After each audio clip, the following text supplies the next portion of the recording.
Hello students. तो आज हम लोगों का टॉपिक है इंटीग्रेटेड रेट इक्वेशन और zero order reaction under the chapter chemical kinetics. Chemical kinetics में जीरो ऑर्डर रिएक्शन के लिए इंटीग्रेटेड रेट इक्वेशन हम लोग कैसे डिराइव करेंगे और उसका क्या महत्व होगा, उसका क्या इंपॉर्टेंस है, उससे हम लोग क्या सॉल्व कर सकते हैं, इस बात को समझेंगे। जीरो ऑर्डर रिएक्शन के बारे में आपको बताया था, वैसे रिएक्शन जिनका रेट कंसंट्रेशन के चेंज होने से चेंज नहीं करता है, आप उस तरह के रिएक्शन को क्या बोलते हैं? Zero order reaction. Such reaction whose concentration change do not affect the rate of reaction called a zero order reaction.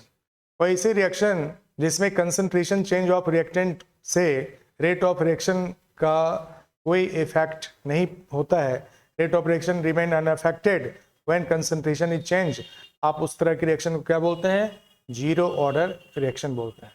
तो जीरो ऑर्डर रिएक्शन में आप इंटीग्रेटेड रेट इक्वेशन इसका कैसे डिराइव करेंगे और इसका क्या इंपॉर्टेंस होगा, हम लोग इसको समझते हैं। जीरो ऑर्डर रिएक्शन, और इसके लिए पढ़ेंगे हम लोग integrated rate equation. Zero order के लिए integrated rate equation.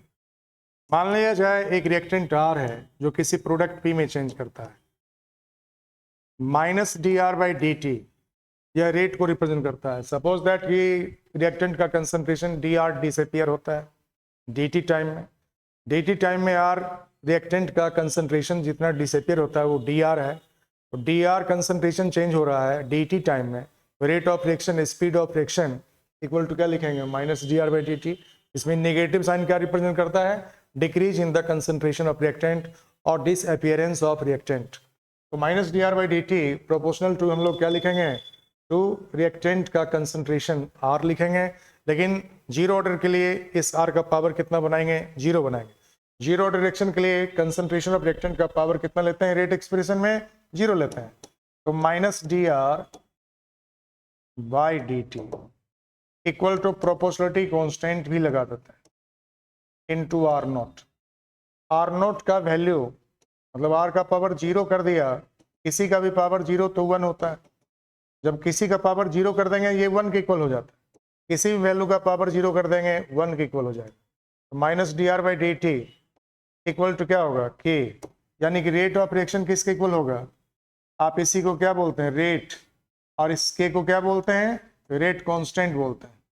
Rate constant, rate equal to क्या हो गया? Rate constant of reaction. Zero order reaction के लिए rate of reaction rate constant of reaction के इक्वल होता है। याद रखेंगे इस बात, बहुत काम की बातें हैं। जीरो ऑर्डर रिएक्शन के लिए रेट ऑफ रिएक्शन वही होता है जितना उसका रेट कांस्टेंट का वैल्यू होता है। बहुत से सवाल इससे आते हैं। और जीरो ऑर्डर रिएक्शन जो रेट फाइंड करेंगे वह रेट कांस्टेंट के इक्वल होगा। याद रखेंगे, for zero order reaction rate of reaction must be equal to rate constant of reaction. अब इसको हम लोग इंटीग्रेट करेंगे। तो इंटीग्रेट करने के लिए इसको मॉडिफाई कर देते हैं। D r by d t को हम लोग इसे लिखते हैं minus d r equal to k into d t, और इस नेगेटिव साइन को हम के के साथ में मल्टीप्लाई कर देते हैं। अब इसे इंटीग्रेट कर देते हैं। जब इसे इंटीग्रेट करेंगे तो डी आर का इंटीग्रेशन क्या देगा? आर इक्वल टू माइनस के, डी टी का इंटीग्रेशन क्या होगा? टी देगा, प्लस इंटीग्रेशन कांस्टेंट कितना? सी। सी इज कॉल्ड इंटीग्रेशन कांस्टेंट। और टी जो है वो टाइम है, कितने टाइम के बाद कंसंट्रेशन ऑफ रिएक्टेंट कितना हो जाता है? आर हो जाता है। टी टाइम पर कंसंट्रेशन ऑफ रिएक्टेंट आर के इक्वल है। टी टाइम बीतने के बाद, शुरू में रिएक्शन जब शुरू हुआ उस समय टाइम जीरो लिया गया है, और टी टाइम बीत गया अब उसका कंसंट्रेशन कितना बचा हुआ है? That is equal to r. तो जीरो टाइम पर जब रिएक्शन शुरू नहीं हुआ था, जीरो टाइम पर इनिशियल कंसंट्रेशन ऑफ रिएक्टेंट हम लोग किसके इक्वल लेंगे? आर नॉट के इक्वल लेंगे। तो आपको initial concentration of reactant zero time पर कितना हो जाएगा? इक्वल टू 0 पर initial concentration of reactant r जो होगा इसको हम लोग आर नॉट मान लेते हैं। यह 0 टाइम पर का कंसंट्रेशन है, r equal to r naught at t equal to 0।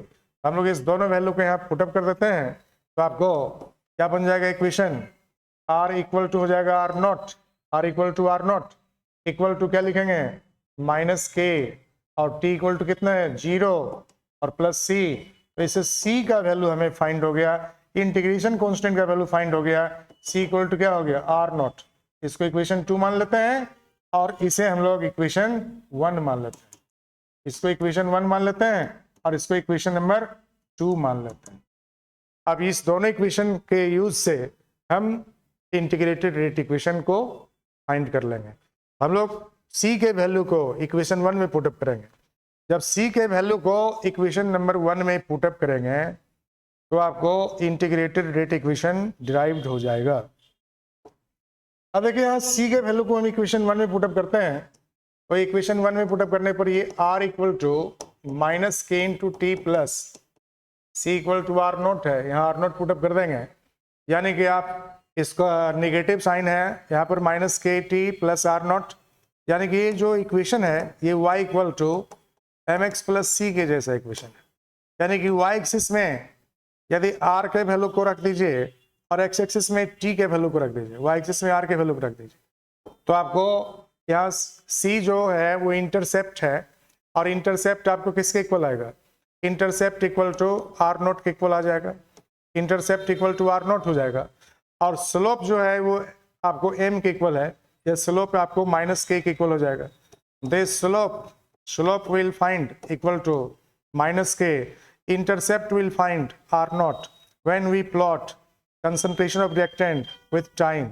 जब कंसंट्रेशन टाइम ग्राफ प्लॉट करते हैं तो आपको इंटरसेप्ट क्या मिलता है आर नॉट और स्लोप क्या मिलता है दैट इज माइनस के। यहाँ से ये दिख रहा है y equal to m x plus c में आप इस इक्वेशन को कंपेयर करते हैं y equal to m x plus c से, y एक्सिस में r को रखेंगे x एक्सिस में t को रखेंगे तो स्लोप किसके इक्वल आएगा माइनस के इक्वल आएगा और इंटरसेप्ट किसके इक्वल आएगा c के इक्वल इंटरसेप्ट होता है और ये c आपको क्या दे रहा है दैट इज r नॉट। तो हम लोग इस तरह से जीरो डायरेक्शन के लिए ग्राफ भी प्लॉट कर सकते हैं और ये ग्राफ कुछ इस तरह का दिखेगा।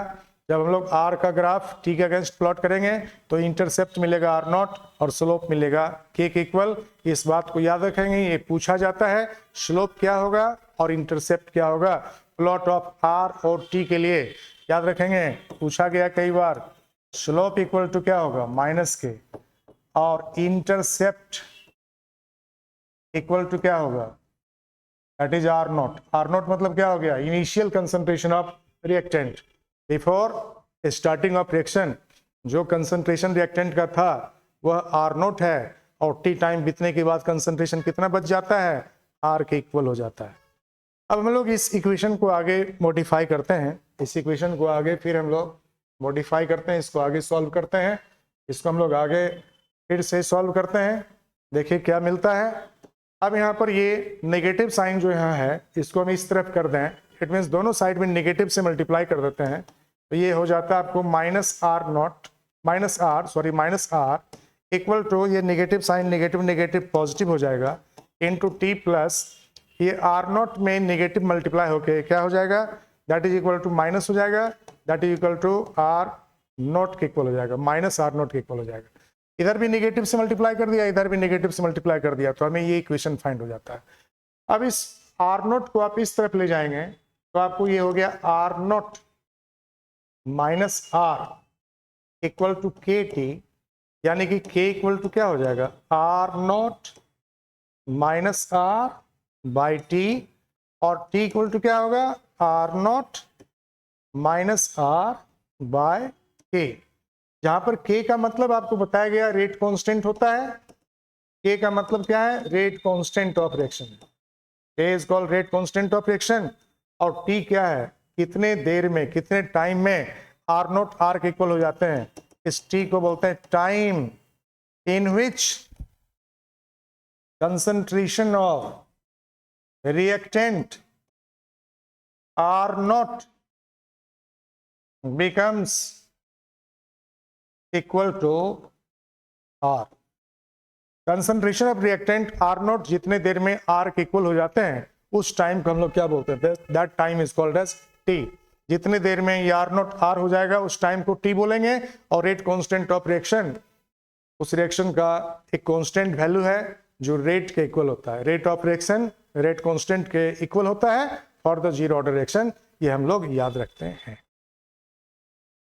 जीरो डायरेक्शन का जो एग्जाम्पल है वो है decomposition of ammonia at platinum surface. decomposition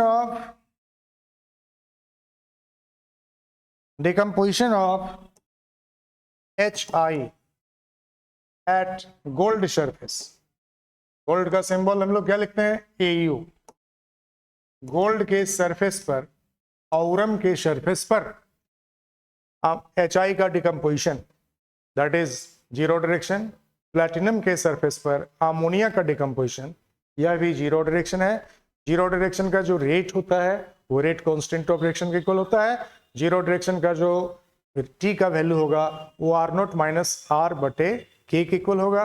zero direction का जो रेट कांस्टेंट का वैल्यू होगा वो आर नॉट माइनस आर बटे टी के इक्वल होगा। तो यहाँ पर आपको याद रखना है for zero direction t equal to r naught minus r बटे के, जहां पर आपको के क्या है, रेट कांस्टेंट है, आर नोट क्या है, इनिशियल कंसंट्रेशन, और आर क्या है, concentration of reactant at time t. T time lapse होने के बाद कंसंट्रेशन कितना हो जाता है, दैट इज आर। और टी टाइम पहले इनिशियल अमाउंट जो है, इनिशियल कंसंट्रेशन जो है उसको हम लोग आर नॉट से रिप्रेजेंट करते हैं। और टी टाइम लैप्स करने के बाद जो कंसंट्रेशन रिएक्टेंट का बच जाता है, बचा हुआ अमाउंट, बचा हुआ कंसंट्रेशन हम लोग आर से रिप्रेजेंट करते हैं। और इनिशियल अमाउंट को आर नॉट से रिप्रेजेंट करते हैं। के रेट कांस्टेंट है और टी जो है वो टाइम है, इतने ही टाइम में ये आर नॉट आर के इक्वल होता है। जितने टाइम में आर नॉट आर के इक्वल होगा उस टाइम को हम लोग क्या रिप्रेजेंट करते हैं, उस टाइम को हम लोग टी से रिप्रेजेंट करते हैं। इसके बाद है टी हाफ। इसके बाद नेक्स्ट टॉपिक है T half. It means half life of zero order reaction. Half life of zero order reaction. Next हम लोग टॉपिक नोट करेंगे, half life of zero order reaction. इसको टी हाफ से represent करते हैं। T.5 लिख सकते हैं या T50% बोलते हैं।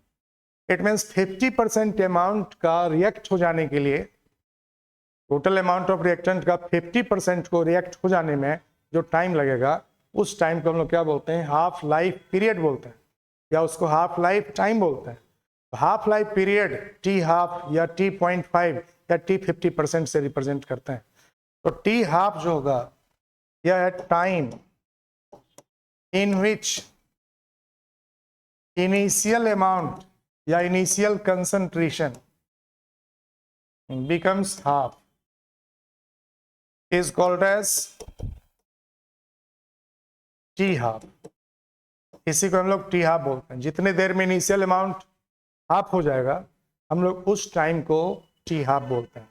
तो टी हाफ का वैल्यू फाइंड, टी हाफ का वैल्यू फाइंड कैसे करेंगे, how can you find the T half, value of T half find हम लोग कैसे करेंगे, वैल्यू ऑफ टी हाफ हम लोग कैसे फाइंड करेंगे, क्योंकि आपको इक्वेशन बताया गया जीरो डायरेक्शन के लिए टी इक्वल टू क्या होता है, आर नॉट माइनस आर बटे के। तो जब आप टी को टी हाफ पुटअप करेंगे, टी इक्वल टू जब टी हाफ हो जाएगा तो अमाउंट जो लेफ्ट हो जाएगा ये आर अमाउंट है टी टाइम बीतने के बाद, यानी कि टी हाफ टाइम बीतने के बाद इनिशियल अमाउंट का ये आधा हो जाएगा, यानी कि इनिशियल अमाउंट कितना है आर नॉट, तो अब इनिशियल अमाउंट का ये हाफ हो जाएगा बटे के पुटअप करेंगे, यानी कि आपको टी हाफ का वैल्यू कितना हो जाएगा आर नॉट और बटे 2k के इक्वल हो जाएगा।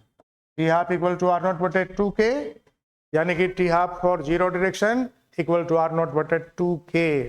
यानी कि आप यहाँ पर यदि k का वैल्यू निकालेंगे जीरो डायरेक्शन के लिए, k नॉट जीरो डायरेक्शन के लिए, तो आप k नॉट इक्वल टू क्या करेंगे, that is equal to r naught बटे 2t हाफ। तो आप यहाँ पर आर नॉट बटे 2 into T half for zero direction put up कर दीजिए वैल्यू टी हाफ का, तो रेट कांस्टेंट का वैल्यू जीरो डायरेक्शन के लिए क्या होगा, ये कैलकुलेट हो जाता है। तो इस तरह से टी हाफ और के एक दूसरे के साथ जीरो डायरेक्शन के लिए इस तरह से रिलेटेड रहते हैं।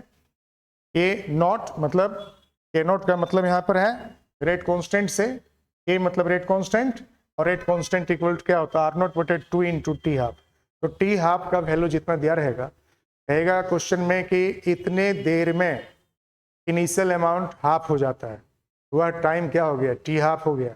आप टी हाफ के वैल्यू को यहाँ रख दीजिए और इनिशियल अमाउंट यहाँ रख दीजिए, तो आपको के का वैल्यू कितना होगा, इट मीन्स रेट कांस्टेंट क्या होगा for the zero direction.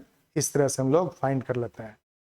Okay, तो अगले दिन हम लोग फर्स्ट ऑर्डर डायरेक्शन के लिए समझेंगे integrated rate equation and t half का value for first order direction कैसे फाइंड करते हैं, और उसके लिए जो ग्राफ प्लॉट करेंगे कंसंट्रेशन ऑफ रिएक्टेंट का टाइम के अगेंस्ट, वह ग्राफ किस तरह का होगा, जीरो डायरेक्शन के तरह के होंगे या कुछ डिफरेंट होंगे। हम लोग इस बात को अगले क्लास में, अगले वीडियो लेक्चर में समझेंगे। Okay, thank you.